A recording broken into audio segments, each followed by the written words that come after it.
Hello बच्चों, welcome back to the class again. हम लोग आज पार्ट्स ऑफ स्पीच को जानेंगे और पिछली कक्षाओं में हम लोगों ने वर्ड को सीखा, सेंटेंस को सीखा, ऑब्जेक्ट को सीखा, डायरेक्ट ऑब्जेक्ट, इनडायरेक्ट ऑब्जेक्ट को सीखा, ऑब्जेक्ट ऑफ अ प्रीपोजिशन को सीखा, ठीक है, कॉम्प्लीमेंट को सीखा, सब्जेक्ट कॉम्प्लीमेंट, ऑब्जेक्ट कॉम्प्लीमेंट को सीखा। अब हम लोग चलते हैं पार्ट्स ऑफ स्पीच की सीरीज़ की तरफ कि पार्ट्स ऑफ स्पीच ये होता क्या है, ठीक है। तो आज का क्लास हमारा जो ग्रामेटिकल टर्म है पार्ट्स ऑफ स्पीच, तो इस पार्ट्स ऑफ स्पीच के बारे में हम लोग जानेंगे ये पार्ट्स ऑफ स्पीच होता क्या है, ठीक है। तो इंग्लिश में जितने भी वर्ड्स होते हैं, ठीक है, इंग्लिश में जितने भी वर्ड्स होते हैं उनको उनके काम के अनुसार सेंटेंस में उनको उनके काम के अनुसार रखा जाता है, वही क्या होता है, पार्ट्स ऑफ स्पीच होता है। हालांकि पार्ट्स ऑफ स्पीच को 8 ग्रुप्स में 8 भागों में बांटा गया है, ठीक है। इंग्लिश के जितने भी वर्ड्स हैं उन सभी वर्ड्स को अंग्रेजी के 8 भागों में बांटा गया है, जिन्हें हम क्या कहते हैं, पार्ट्स ऑफ स्पीच कहते हैं। ये पार्ट्स ऑफ स्पीच होता क्या है, जैसे मान लें अगर हम जाने ये स्पीच, ठीक है, तो जो आप बोलते हैं, जो आप लिखते हैं, वही क्या आपका स्पीच है ना। तो वही स्पीच के जो पार्ट्स होते हैं, स्पीच के जो भाग होते हैं, उसी भाग के बारे में हम लोग जानने वाले हैं और वही कहलाता है क्या, पार्ट्स ऑफ स्पीच, ठीक है। तो पार्ट्स ऑफ स्पीच क्या होता है कि इंग्लिश में जितने भी वर्ड्स होते हैं, इंग्लिश के जितने भी वर्ड्स होते हैं उनको जो है वो डिफरेंट काइंड्स और क्लासेस में बांटा गया है। डिफरेंट मतलब अलग अलग वर्गों में बांटा गया है, ठीक है। इंग्लिश के जितने भी वर्ड्स होते हैं उनको अलग अलग भागों में बांटा गया है और वो अपने काम के अनुसार सेंटेंस में यूज होते हैं, वही क्या कहलाते हैं, पार्ट्स ऑफ स्पीच कहलाते हैं, ठीक है। यानी कि आपने क्या सीखा कि इंग्लिश में जितने भी वर्ड्स होते हैं उन सभी वर्ड्स को कुछ वर्गों में बांटा गया है, कुछ भागों में बांटा गया है और वही भाग क्या कहलाते हैं, पार्ट्स ऑफ स्पीच कहलाते हैं। जो आप लिखते हैं, बोलते हैं, सुनते हैं, वो क्या है, एक स्पीच है और वो कितने पार्ट्स में होते हैं वही होता है क्या, पार्ट्स ऑफ स्पीच, ठीक है। जैसे यदि मैं बात करूं, ठीक है, पार्ट्स ऑफ स्पीच को कितने काइंड्स में, कितने क्लासेस में बांटा गया, तो पार्ट्स ऑफ स्पीच को टोटल 8 क्लासेस में बांटा गया, ठीक है। जैसे कि अगर मैं ये कहूँ noun, pronoun, adjective, verb, adverb, preposition, conjunction and interjection, ठीक है। तो इंग्लिश में सभी शब्दों को, सभी वर्ड्स को 8 भागों में बांटा गया है, लेकिन अब नए मॉडर्न ग्रामर के अनुसार पार्ट्स ऑफ स्पीच के 9 पार्ट्स हैं, ठीक है। और जो 9th पार्ट है उसको कहा गया है डिटरमाइनर। क्या कहा गया है, डिटरमाइनर, ठीक है, डिटरमिनर, है ना। तो अभी तक हम लोगों ने क्या पढ़ा था, अभी तक जो हम लोग पढ़ रहे थे पार्ट्स ऑफ स्पीच में वो 8 भाग होते थे, noun, pronoun, adjective, verb, adverb, preposition, conjunction और इंटरजेक्शन। लेकिन अब मॉडर्न ग्रामर के अकॉर्डिंग जो है एक नया वर्ड जुड़ गया है पार्ट्स ऑफ स्पीच में, जिसका नाम क्या है, डिटरमाइनर में। और ये डिटरमाइनर होता क्या है, जैसे कि अगर मैं ये कहूँ कि आई हैव अ पेन, जैसे मैं ये कहूँ आई हैव अ पेन, ठीक है ना। तो यहाँ पर आई प्रोनाउन है हेल्पिंग वर्ब है, मीन्स वर्ब है, ये नाउन है, ये ए क्या है ना। तो ए दरअसल आर्टिकल होता है, ए क्या होता है, आर्टिकल होता है ना। ए, एन और द ये आर्टिकल कहलाते हैं, लेकिन ये ए को पार्ट्स ऑफ स्पीच के, है ना, जो नए पार्ट्स ऑफ स्पीच में जो डिटरमाइनर को शामिल किया गया है, तो ए जो होंगे वो डिटरमाइनर में रखे जाएंगे, ठीक है।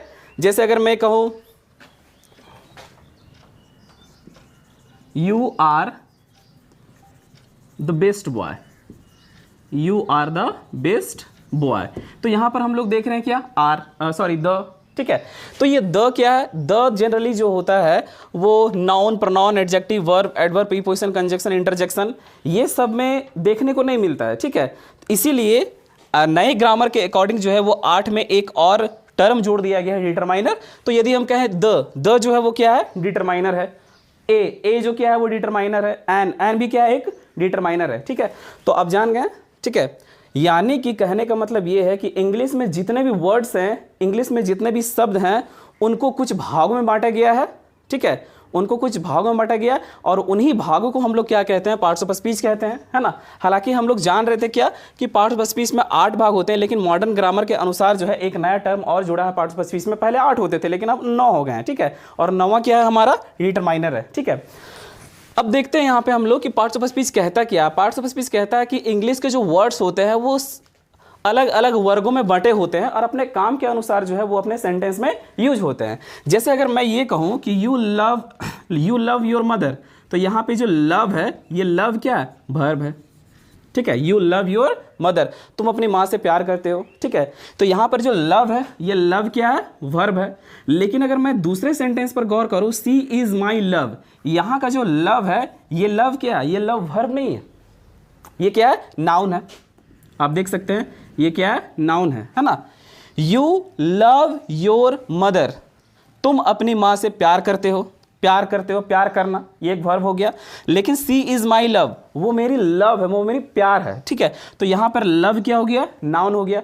तो आप देखें हैं कि इस सेंटेंस में लव जो है वर्ब के रूप में यूज़ हुआ है और इस सेंटेंस में जो लव है वो नाउन के रूप में यूज़ हुआ है। यही आपसे कहा गया है कि पार्ट्स ऑफ स्पीच में, है ना, इंग्लिश के जितने भी शब्द होते हैं, है ना, इंग्लिश के जितने भी शब्द होते हैं उनको अलग अलग भागों में बांटा गया और वो अपने काम के अनुसार यूज़ होते हैं, है ना। यहाँ पर क्या है, लव अपने काम के अनुसार वर्ब है, लव यहाँ पर अपने काम के अनुसार क्या है, नाउन है। तो ये सेंटेंस में चेंज होते रहते हैं। ठीक है, कभी वो नाउन हो जाता है, कभी वो वर्ब हो जाता है। ठीक है, जैसे और भी एग्जांपल के थ्रू देखते हैं हम लोग। दिस इज हिज पेन और दिस पेन इज हिज, यहाँ पर आप देख सकते हैं कि यहाँ भी हिज है, यहाँ भी हिज है, दोनों क्या है, सेम है। लेकिन आप ये देखें कि हिज के बाद क्या है, नाउन है, इसलिए क्या हो गया, हिज जो है ये एडजेक्टिव हो गया। क्या हो गया, एडजेक्टिव। लेकिन यहाँ हिज के बाद कोई नाउन है, नहीं है ना, तो ये क्या हो गया, प्रोनाउन हो गया। है दोनों सेम ही, यहाँ भी हिज है और यहाँ भी हिज है, लेकिन ये हिज एडजेक्टिव हो गया और ये हिज क्या हो गया, प्रोनाउन हो गया। क्यों, क्योंकि इस हिज के बाद अगर नाउन हो तो ये हिज एडजेक्टिव कहलाता है, अगर हिज के बाद नाउन नहीं हो तो वो क्या कहलाता है, प्रोनाउन कहलाता है। अभी आपने देखा है ना कि दोनों हिज ही है, लेकिन ये अपने काम के अनुसार, ये अपने यूज के अनुसार सेंटेंस में आए हैं और ये क्या है, पार्ट्स ऑफ स्पीच के अलग अलग भागों को दर्शा रहे हैं, है ना। अभी हिज जो है वो एडजेक्टिव को दर्शाया, यहाँ पर हिज जो है वो प्रोनाउन को दर्शाया। ठीक है, चलिए और भी देखते हैं। This is a fast train, this is a fast train, यहाँ पर ट्रेन के बारे में विशेषता बताया जा रहा है कि कैसा ट्रेन है, फास्ट ट्रेन है ना। This is a fast train, कैसा ट्रेन है, फास्ट ट्रेन है ना। तो ये क्या हो गया, एडजेक्टिव हो गया, ये क्या हो गया, एडजेक्टिव हो गया। ये जो फास्ट है ये क्या हो गया, एडजेक्टिव हो गया। लेकिन यहां पर क्या है, द बॉय रन्स फास्ट। ठीक है, रन्स फास्ट, कैसे दौड़ता है, फास्ट दौड़ता है। तो यहां पे आप देख रहे हैं कि नाउन का विशेषता बता रहा है फास्ट, इसलिए क्या है, एडजेक्टिव है। और यहां पर वर्ब का विशेषता बता रहा है फास्ट, इसलिए क्या है, एडवर्ब है। ये क्या है, एडवर्ब है ना। यानी दोनों वर्ड क्या है, सेम है ना।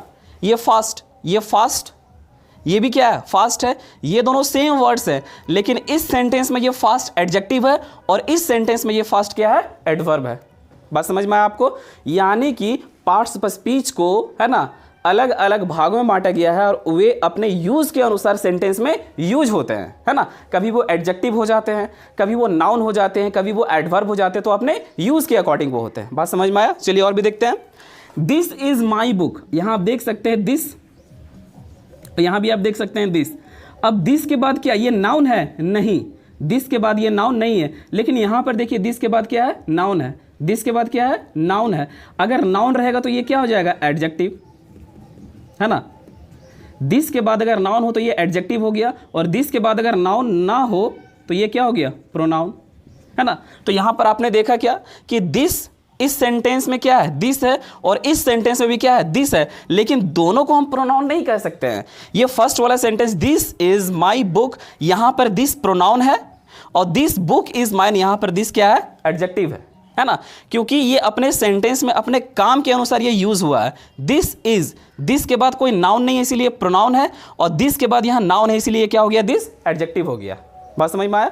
तो हम लोगों ने क्या सीखा कि इंग्लिश के जितने भी वर्ड्स होते हैं उन सभी वर्ड्स को 8 भागों में बांटा गया है और उन्हीं 8 भागों को हम लोग क्या कहते हैं, पार्ट्स ऑफ स्पीच कहते हैं, जो अपने वर्क के अनुसार, जो अपने काम के अनुसार सेंटेंस में क्या होते हैं, यूज होते हैं या सेंटेंस में आते हैं। ठीक है, हालांकि हम लोगों ने सीखा क्या कि पार्ट्स ऑफ स्पीच के 8 भेद होते हैं, लेकिन एक नया मॉडर्न ग्रामर के अकॉर्डिंग जो है एक नया टर्म जुड़ा है, क्या, डिटरमाइनर। जैसे a, an, the, some, many, few, ये सभी वर्ड्स जो है वो डिटरमाइनर में रखे गए हैं। ठीक है, जैसे कि अगर मैं आपसे कहूं कि I have some apple, I have some apple, I have some apples. ठीक है, तो यहां पर जो सम है, ये सम को हम लोग क्या कहेंगे, डिटरमाइनर कहेंगे। क्या कहेंगे, डिटरमाइनर कहेंगे। ठीक है, ये आई क्या है, प्रोनाउन है, हैव क्या है, वर्ब है, एप्पल क्या है, ये नाउन है। ठीक है, चलिए, तो हम लोगों ने आज पार्ट्स ऑफ स्पीच को सीखा, पार्ट्स ऑफ स्पीच के इंट्रोडक्शन क्लास को सीखा कि पार्ट्स ऑफ स्पीच क्या होता है, पार्ट्स ऑफ स्पीच के कितने भाग होते हैं, पार्ट्स ऑफ स्पीच के कितने काइंड्स होते हैं। तो टोटल काइंड्स 8 होते हैं, लेकिन नए ग्रामर के अनुसार एक टर्म और जुड़ा है पार्ट्स ऑफ स्पीच में, जिसे हम लोग डिटरमाइनर कहते हैं। ठीक है, हम लोगों ने अलग अलग एग्जाम्पल को लेकर के देखा कि कब कोई वर्ड नाउन होता है, कब एडजेक्टिव होता है, कब एडवर्ब होता है, यानी कि एक शब्द कभी नाउन भी हो सकता है, कभी प्रोनाउन भी हो सकता है और कभी एडवर्ब भी हो सकता है। ठीक है, चलिए, तो आज की क्लास यहीं पर, थैंक यू।